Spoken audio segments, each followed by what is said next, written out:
Once you get to level 6, you can queue up for PvP, clicking on your content finder or hotkey N. That'll bring up your group finder.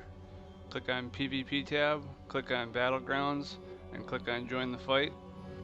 And then wait for the queue to pop. And if you close your windows and want to open them back up to check on your queue, hotkey N opens up your content finder, and you can open up the window again. Click on the blue exclamation point or the blue button at the bottom of the window to reopen up your queue.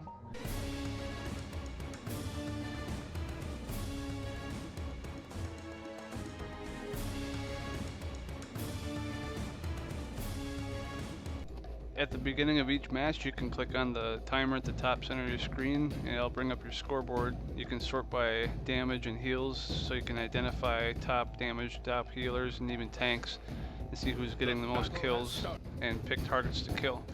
You can stretch your HUD map. If you mouse over it, there's a little icon that shows up that you can click on. You can move your map around.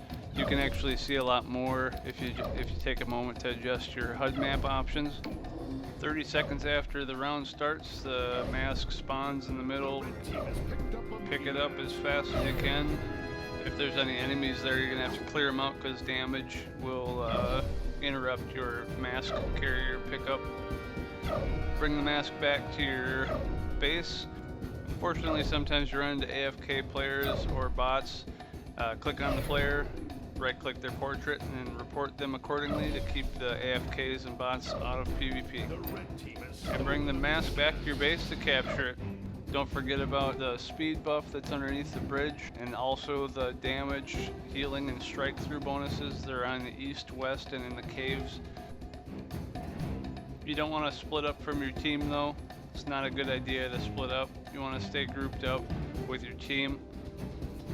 Try not to chase alone to get kills or to stack up all the damage you can to pad the boards. This can work against you, especially if they get away from you and then they make use of the speed bonuses. And always remember to fight on objectives and listen for this sound. That's the mask spawning in the middle. You always want to get to that as soon as you can. The red team has picked up a moody mask.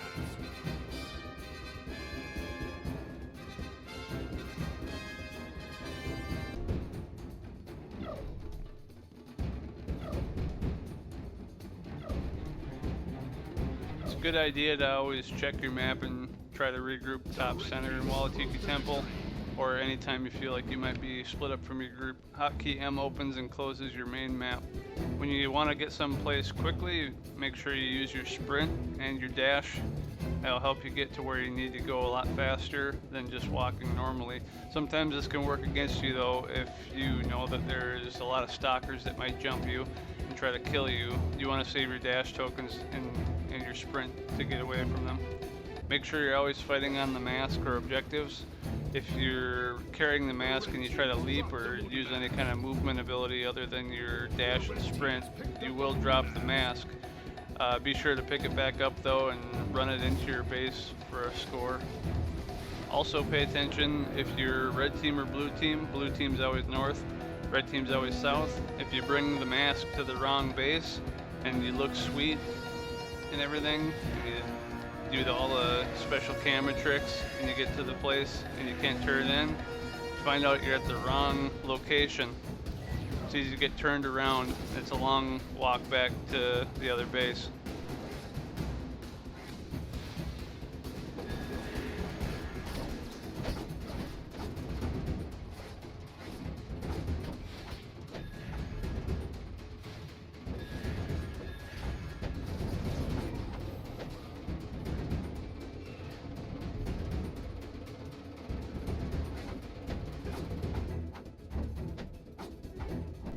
Keep an eye on the flags at the top of the screen. If they disappear, that means someone took them. You'll also be notified with voice. If they do steal it, you're gonna have to get it back. If you're carrying the mask, you're slowed down, so it's a good idea to turn it in if you can quick before you go and kill the other mask carrier. It also secures that you have that mask turned in.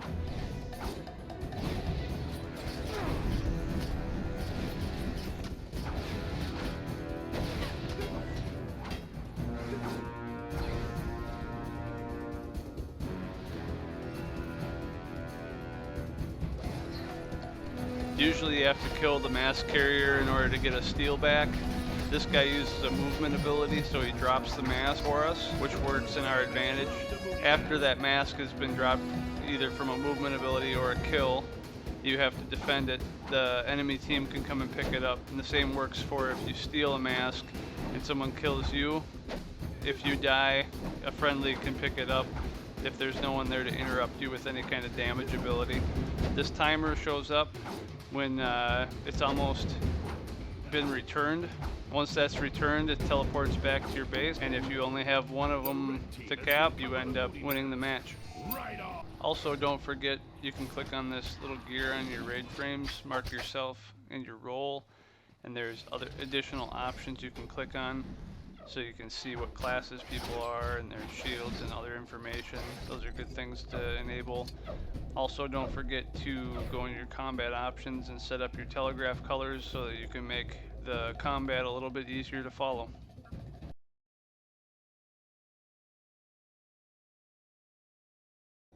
Now that we got some PvP currency, let's go to the Dominion main city in Ilium. Down in the southwest corner of Ilium, there is PvP gear you can buy and PvP consumables.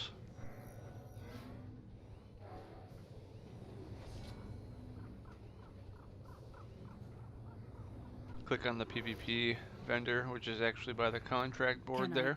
Then you can buy the low level leveling PvP gear. Just use the sidebar to scroll up and down.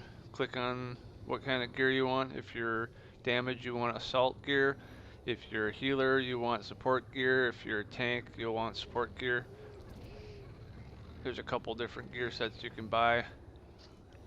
Then over to the right of that, there is the PvP consumable vendor. Just click on that NPC. My prices are carefully I calculated. recommend the Gladiator Stimulant of Rage, the Gladiator's Rations, and the Gladiator Stimpack. Gladiator Stimulant of Rage adds to your damage. You could also get the weakened ones from the PvP bags, and I put them down in my bar on the bottom left. To use that bar, you go to your keybinds, and then you can change those in your keybinds. Action bar 1 slot all the way across. Alright, now in Thade, for the exiles in the northern part of the town, there is a place called Spaceport Horizon. You're going to want to go there. It's also next to the contract board. Once you get there, Sit a spell and take a gander at what I'm selling. you can click on the PvP consumable vendor, and the PvP gear for leveling is there as well. Just to the left of that vendor. Over here is also the max level gear. I got it. And you'll also want to have the same DPS gear as assault. Healing gear is support, and tank gear is also support, same as the Dominion.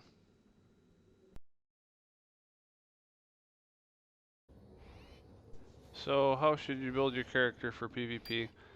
First, click on your action set builder on the bottom left, then click on your amps or your abilities. You want to use the PvP power and the PvP defense for leveling through PvP. That'll help you out in PvP. If you're DPS, you want to tier up the assault. If you're support class, you want to tier up the support side. The key is to find abilities, mouse over, read them all, see which ones synergize together that will help you put out the most healing or damage, or tank the best, or add your survivability, stuff like that. Then when you're all done, make sure you hit use set, then you're all set.